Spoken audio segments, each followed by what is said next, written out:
but this thing is just rock solid.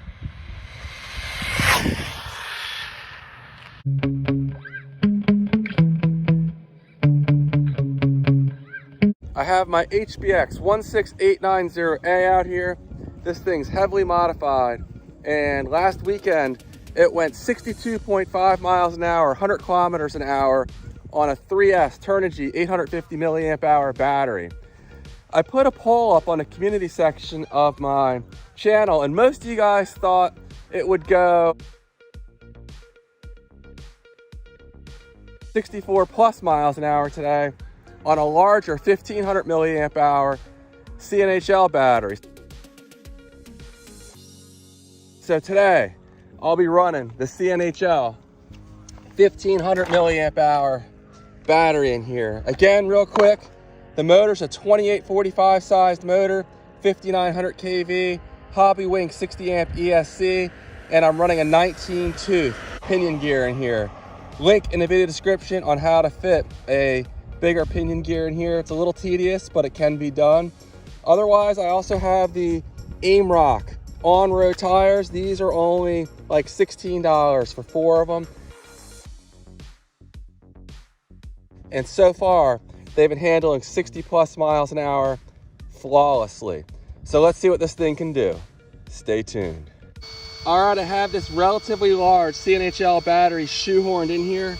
Hopefully I don't crash this truck because it's not mounted. The body's the only thing holding it in place. But this motor draws quite a bit of amps for a small RC car.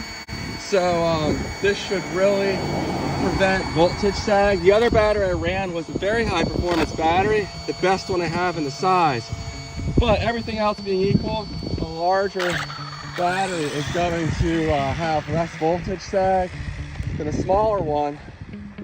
And of course, voltage is what determines the speed of the motor and thus the speed of the RC vehicle.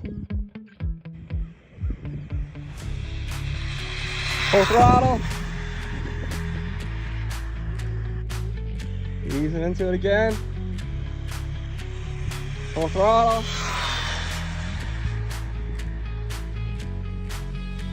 And let's bring it on back. I don't want to get greedy before I look at the speed on this thing. It's a little more twitchy than last time, but still pretty stable. 63.1. So I gained about a half a mile an hour. Again, that other battery is quite a high performance unit.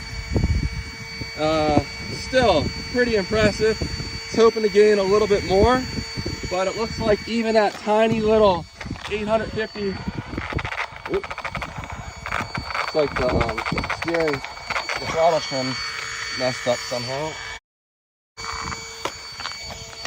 All right, we'll try that. But yeah, it looks like even this little 850 milliamp hour battery I was running last week can handle the amps I'm drawing with this pretty aggressive setup. At least for a small RC, it's an aggressive setup. So let's get one more run in here. I always like to get a second reading just as a backup, if nothing else, to make sure the GPS was giving me fair and accurate readings. And we are running good. This thing's so much fun. Let's get a run coming back. Full throttle. Nice and stable. Man, I really enjoy speed runs like 60 to 70 miles an hour. Just not nearly as stressful, not nearly as much real estate required as this higher speed runs. 62.4. So what'll happen now is the voltage will start to dip, and it's gonna get slower with each run most likely. But I'm having so much fun here. Let me do one more run. Looks like my steering trim's off a little bit, but I can just deal with it as I drive here. Got some wind here blowing the direction I'm going now, so that does make things a little sketchier. But those AIMROCK tires are handling the speed really well, and even with that headwind, the truck is staying planted. Look at this thing is just a monster. Love this truck with this setup. It's just perfect. Running a Dumbo RC receiver, so I have plenty of range.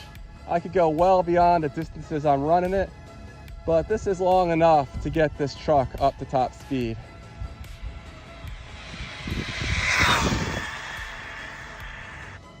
And I'll bring it back in and let's check the temperatures here.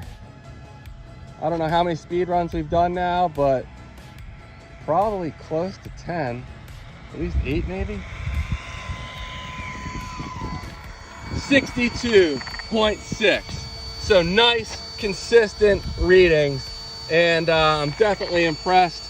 Picked up a little bit of speed here over the smaller Turnigy, but the Turnigy fits in here better. So that's the LiPo I would definitely recommend in here. But here's the CNHL. Awesome LiPo here as well. Just a little big for this. It would fit better in you know, a 14th scale or something. As far as the temperatures, the motor, it's getting pretty warm. I can hold my finger on here for about 6 or 7 seconds, and then it's starting to get a little painful. And the ESC, I can't really tell that well. Seems fine. It's quite warm, but not quite what I would consider hot. And just for scale, here's my little HBX next to a 10th scale truck. So the size difference is very significant. But despite that, this thing is really stable and more stable than my 12th scale Hobbywing 299 7A.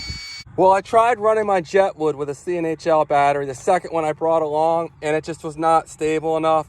And I actually used the one I'd already run in here. So I still have a fresh battery, same as the one I just ran in here. So I'm gonna run that as well and see if we can also get 63 miles an hour with the second CNHL LiPo. And here we go with the second CNHL 3S 1500. Full throttle.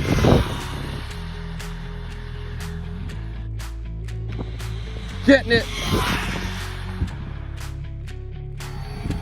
And 63.2. So a 1/10 of a mile an hour faster.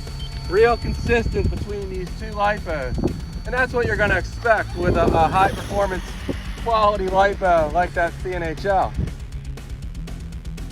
There's a link in the video description where you can purchase a 2-pack of these CNHL batteries.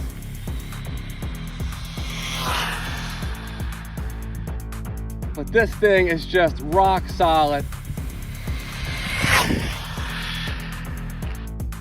And that 19T pinion gear makes such a difference.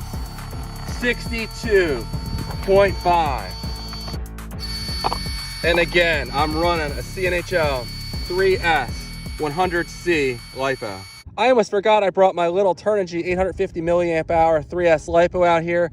This is the fastest one I ran the other day that hit 62.5. I want to run it again today just to see. It might be slower. There's a bit of a headwind today, which I didn't have the other day, and a tailwind going the other direction. So I want to run it and see how close to 62.5 it gets. And with the Turnigy, the GPS is zeroed out and reading.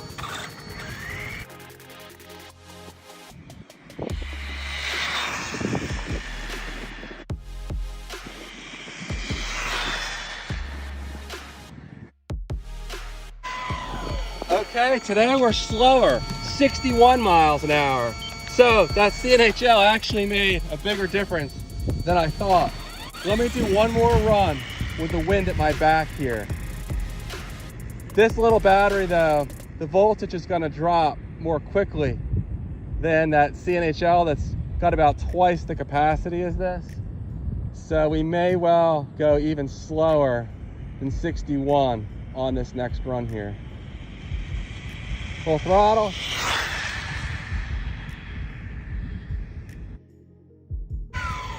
Yeah, 60.5. All right, there we go. 63 miles an hour with this little 16th scale Hobbywing truck. I'll definitely take that. And I don't know, I guess next time what I'll do is run some larger tires. And if I can keep it stable with some larger tires, we certainly should get up in the mid, maybe even high 60s, and 70 would be awesome, and in theory possible. So stay tuned for future videos. Definitely subscribe if this content interests you, and put the notification bell on, because these videos will be coming in the upcoming weeks. All right, guys, thanks for watching, and I'll see you in the next one. Take care.